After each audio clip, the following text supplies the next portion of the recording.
Здравейте, приятелчета! Надявам се, че ви намирам в добро здраве. Не сме се чували отдавна. Тук малко съм заед с едни други неща в последните дни. Но както и да е. Една много интересна тема ме вълнува от доста време.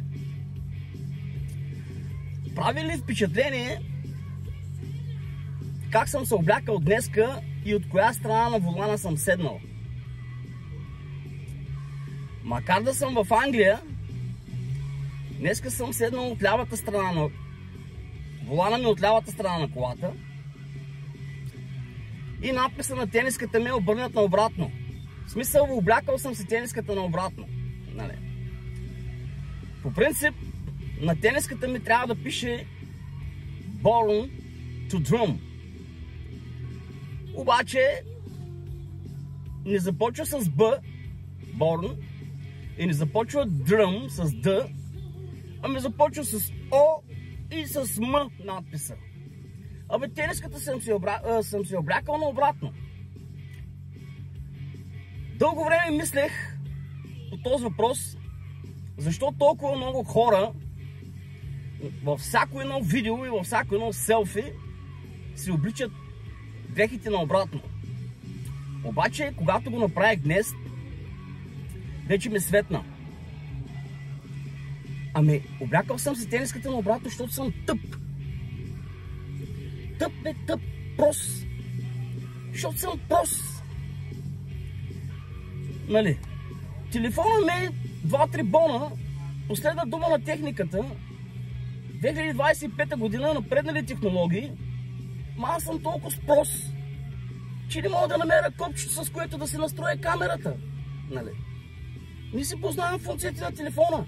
Нали? Правя си селфи да ме видите колко съм хубав. Заснимам видео, за да ви говоря само, нали, мъдри неща, понеже аз съм корифей на мисълта. Нали?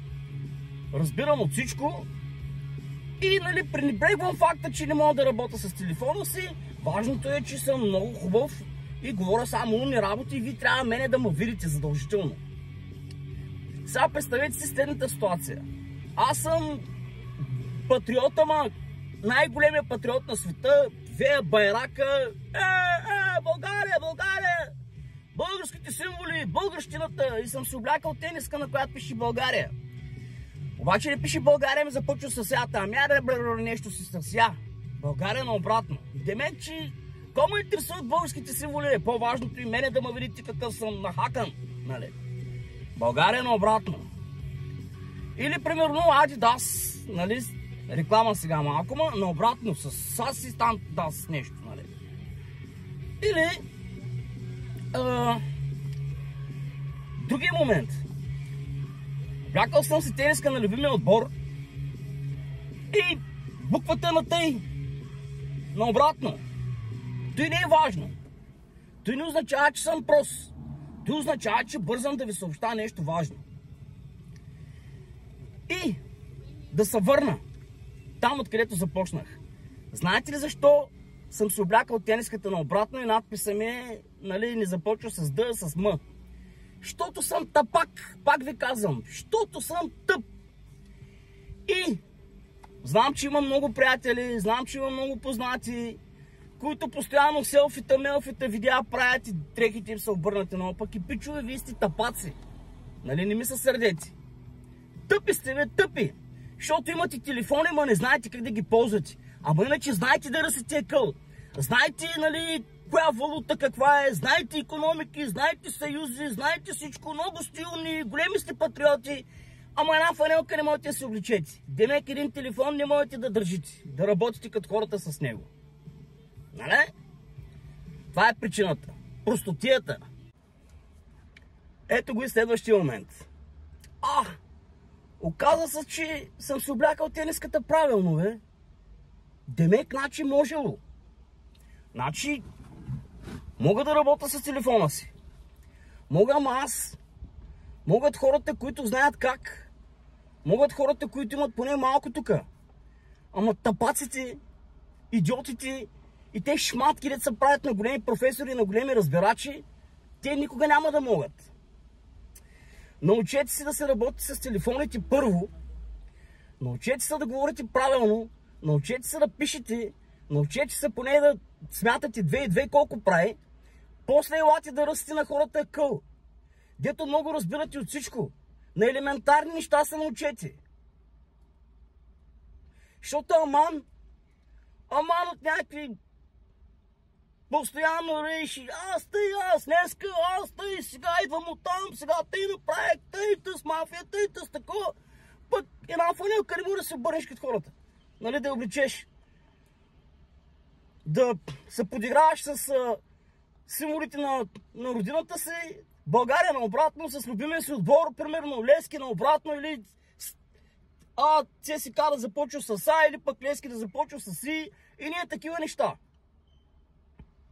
Маймуни, големите и хубавци, няма нужда, бе. Не си чак толкова спешен и не си чак толкова важен. Не, че аз съм. Ама нали, нека да имаме някаква елементарна култура. Някакви елементарни познания. По нещо толкова лесно. После вече да правим трансплантации, хирургически операции, ченчови и да решаваме икономики, да решаваме съдби. Вие не можете да си обуете гащи правилно, седнали се да ми говорите за неща, от които нямате елементарна представа. Тръгнал да пише 1000 правописни грешки. Къде е запитая, къде е слято, къде е цяло, къде е големи шрифтови, ама иначе ура! Думиня! Така трябва да изглежда един надпис на една тениска. Да започва от тук и да свършва от тук. Когато съм в Англия, нали, с кола, която съм си купил от Англия, нормално е да съм седнал на дясната седалка, не на лявата. Когато си в България и си с българска кола, купена в България, нормално е да си седнал на лявата седалка. Там да караш.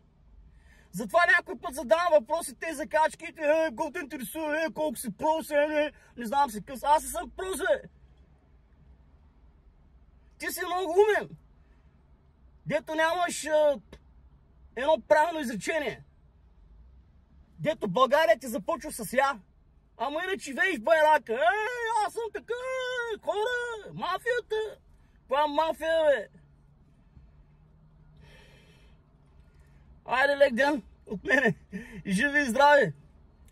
И като не можете да се научите как да се работите по телефона, нали, да там копчета да се намерите, вие сте над нещата. Той не е толкова важно, бе. Важното е, че сте хубави и въдават на телефона.